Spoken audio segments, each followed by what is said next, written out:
Breaking news, Canon leaks the R8 Mark II, Sony leaks the FX3 Mark II. Nikon and GoPro both might be for sale. There's financial trouble for both of them for sure, and Ansel Adams himself has his work stolen by AI. Somebody tried to sell it for $10,000. I was there. I'll tell you more about it. But first, I want to thank our sponsor, Squarespace.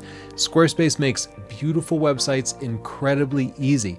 Start at squarespace.com/Tony with a completely free trial, no credit card required.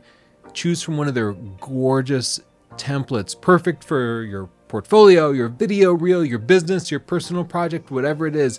And then put your own content in there. Have AI help you write things about yourself or about what you're trying to do, and then polish it. Make it your own. Get your own custom domain name, your own email addresses, sell products, take appointments from clients. It all starts at squarespace.com/Tony. After your free trial, if you love it, the coupon code Tony will save you 10%. Thanks for sponsoring me, Squarespace. Let's start with the cool rumors and then dig deeper into stuff later. First, the R8 Mark II via Canon rumors. They're saying that this is going to be a retro camera and they're expecting it to drop in late August. Me personally, I love this idea. I love the original R8, a great camera at a great price point, but it looked like every other camera. And retro is in, fashion is cool, photography is sexy. So I want to see it look like the classic Canon AE-1 with that chrome. Canon rumors is suggesting it might have the 32 megapixel sensor from the R6 Mark II. That actually seems like overkill. I'd rather just keep that existing sensor, which was a great 24 megapixel sensor, and let's keep the price point down as much as possible. Sony leaked the 16 to 28 f2. This completes the holy trinity of f2 zoom lenses, a full stop faster than the classic f2.8 zoom lenses. I'm getting the 50 to 150 f2 myself. I just loved it for portraits when I borrowed it from Sony the other day, so I just had to have one. And why not go f2 if you can, right? Sony's f2 lenses have been they're heavy, but they're moderately compact for what they are, and they tend to replace primes without losing too much versatility. Sony Alpha Rumors is also expecting to see a Sony FX3 Mark II leaked. The FX series of cameras are Sony's video-centric cameras, as opposed to the hybrid cameras that have a viewfinder. These don't have a viewfinder. They have some extra ports to screw stuff onto, like you might use in a traditional video rig, but internally they tend to be almost indistinguishable from the similar hybrid photography-centric cameras. Like the original FX3 was indistinguishable from the A7S Mark III that I used to film most of my videos. Now, Sony Alpha Rumors is suggesting the new FX3 Mark II would have a 24 megapixel sensor, a huge jump from the current camera's 12 megapixel sensor, which was optimized for 4K video. This could give it proper 6K video. It could also allow it to do open gate, I hope. They're saying it'll have a global shutter, which the Sony A9 Mark III already has. That means there's absolutely no rolling shutter, but it comes with some penalties to ISO, like there's a higher base ISO, there's more noise at higher ISOs, and the dynamic range is substantially worse. Like it performs more like an APS-C camera than a full frame camera. And I don't know that there's a lot of videographers who'd be willing to give up the dynamic range that they get with some of these other cameras. I don't know. I don't think global shutter is that big of a deal in video. Like I watch a lot of animated stuff that has global shutter simulated in it. Like we're all used to seeing global shutter. Global shutter happens with film. So I don't know that we really want to totally eliminate global shutter. I think reducing global shutter to a tolerable amount, great. To what we see in a typical film camera, great. I would actually like to see the sensor from the new A7R Mark VI in there. That had pretty tolerable rolling shutter, fantastic 4K 120. We also have the Osmo Pocket 4 Pro leaked. Well, sort of teased by DJI, but we do have some specifications that they haven't officially released. This new 4 Pro is supposed to be two lenses. One is the standard wide-angle Osmo Pocket 4 1-inch sensor, which is very high quality, great in low light, and the other is more telephoto.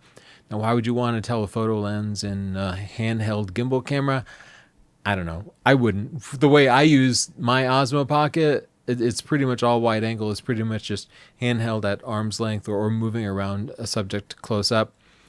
But they wanted to be able to give it some more zoom, and combined with a high resolution quad pixel sensor, it should allow you to like digitally and optically zoom into more far away subjects, albeit it'll be a little bit heavier and a little bit more expensive. They're saying 17 stops of dynamic range. The leak specs include 6K at 60 frames per second, 4K at 240 frames per second, and 107 gigabytes of internal storage. I said that pretty quickly, but honestly, that beats the Sony a7R6 I just reviewed. It cannot do any of those things. It can't do 6K video. It only does 4K at 120 only. That seems great. It also has no internal storage. In these ways, DJI is really crushing all the competition from Sony, Canon, Nikon, Fuji, and you really understand why DJI has more than 70% of the digital camera market share in Japan. That's just happens to be the only country we have numbers for, but DJI is absolutely crushing it, and they're doing it by giving us more features, giving us smarter form factors, building in wireless microphone receivers, designing the camera natively for vertical video rather than just wedging it in as an afterthought. So I applaud what DJI is doing. Unfortunately, I probably won't be able to get my hands on it because they're not shipping it to the US because of the stupid US government laws where we consider any product from DJI to be some kind of security threat. Now, keep in mind, a lot of cameras are made in China. We still allow those to be shipped to the US, but we can't ship any new cameras from DJI to the US until they put it under some second, they have some like other brand name that they put it under, and then they can get it here. We're just in a ridiculous state where the government is doing ridiculous things and it's holding creators like myself back. I went to the photography show recently here in New York, and one of the things I shared to my personal story on Instagram was this absolutely blurry, completely crappy AI photo.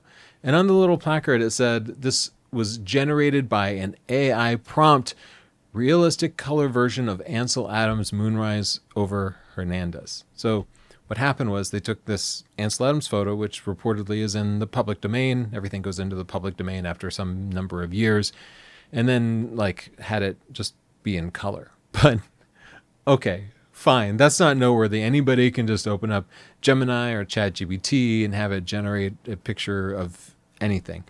What's interesting about it is, for one, it's Ansel Adams. Like, the name more people know than anybody else. Like, probably the most revered photographer in history. So it felt like kind of an attack from AI on Ansel Adams. The image was also being displayed at the photography show, which this was the only AI image there that was labeled as AI. Every other image there was actual digital or often film images. So this was a particular standout, and that's why when I saw it, I did share it. It was novel. They're also asking $10,000 for a print, and the print was terrible quality. Let's be clear, it was completely blurry. AI is capable of producing much better images than this. This was not a good example of AI images. It looked terrible. And so what it really made me think was, nobody's ever going to buy this. So why is this here? It is here clearly just to generate discussion and to generate controversy, and that it has done. They've gotten a lot of news coverage with this dumb picture. They've even gotten Ansel Adams' estate to speak up on the matter. So while it in itself is not particularly a noteworthy piece, it is generating discussion. It is getting people to ask, where do we draw the line? Whose images can we copy? Is an image real or is it AI? And are people willing to buy AI images? And I guess in that way it has succeeded, because I do think those are reasonable discussion points. Is this image itself a threat to Ansel Adams' legacy? No, that's nonsense. It's just a crappy picture meant to stir the pot a little bit. Some more AI controversy. We're seeing just constant images in the real world, especially marketing media generated by AI. And that is taking a lot of jobs from photographers and designers. Like, I've been noticing the entire year I've been here in New York City, a lot of AI images used in subway ads.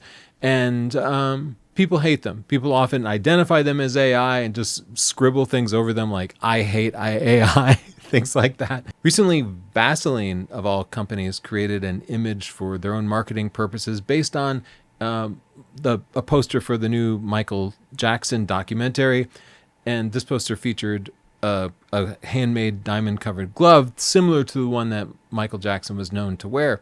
This particular glove had been like hand-stitched by somebody who put a lot of work into it, but they just took that, put it into an AI engine that copied the glove and put some diamond-encrusted Vaseline container in the image itself.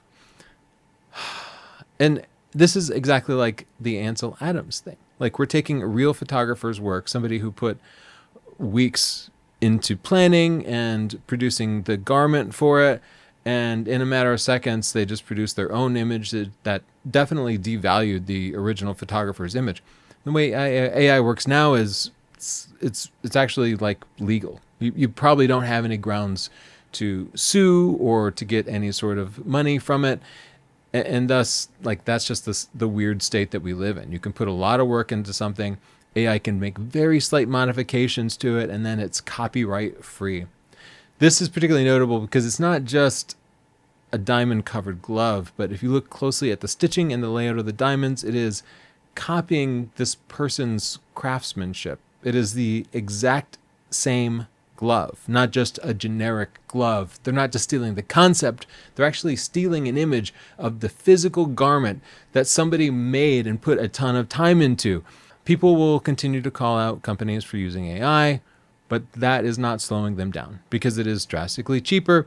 And when it comes down to it, people don't care enough to really change their shopping habits. There's a small number of people who are outraged, and those people will get tired as more and more AI images are published. And I'm convinced AI will continue to take over the professional imaging world. Now let's talk about the rumors that GoPro and Nikon might sell their entire companies or divisions of it. GoPro's being pretty straightforward, that they're looking at options for mergers or acquisitions. This makes a lot of sense because GoPro has been in financial trouble since literally just a few months after their IPO. I don't know how they've been hanging on so long, just hopes and dreams. And really, over the course of their entire existence, Chinese companies like Insta360 and DJI have been making less expensive and higher quality action cameras. And while I think Nick Woodman, the CEO, is garbage, I like that GoPro is an American company. And I love some cameras coming out of America and not just out of China. But nonetheless, when we have reviewed them, they really don't compare against the competition. The company is lagging behind, and we haven't seen any real innovation until recently when they decided to slap a Micro Four Thirds mount on one of their GoPros. And I personally thought that made absolutely no sense and was just some kind of desperate attempt to pump up numbers and hype up the company a little bit. And in the context of them suddenly wanting to sell, that sort of thing is a common tactic to try to get a higher valuation. So I bet this is what finally explains that monstrosity of the Micro Four Thirds mount on a GoPro.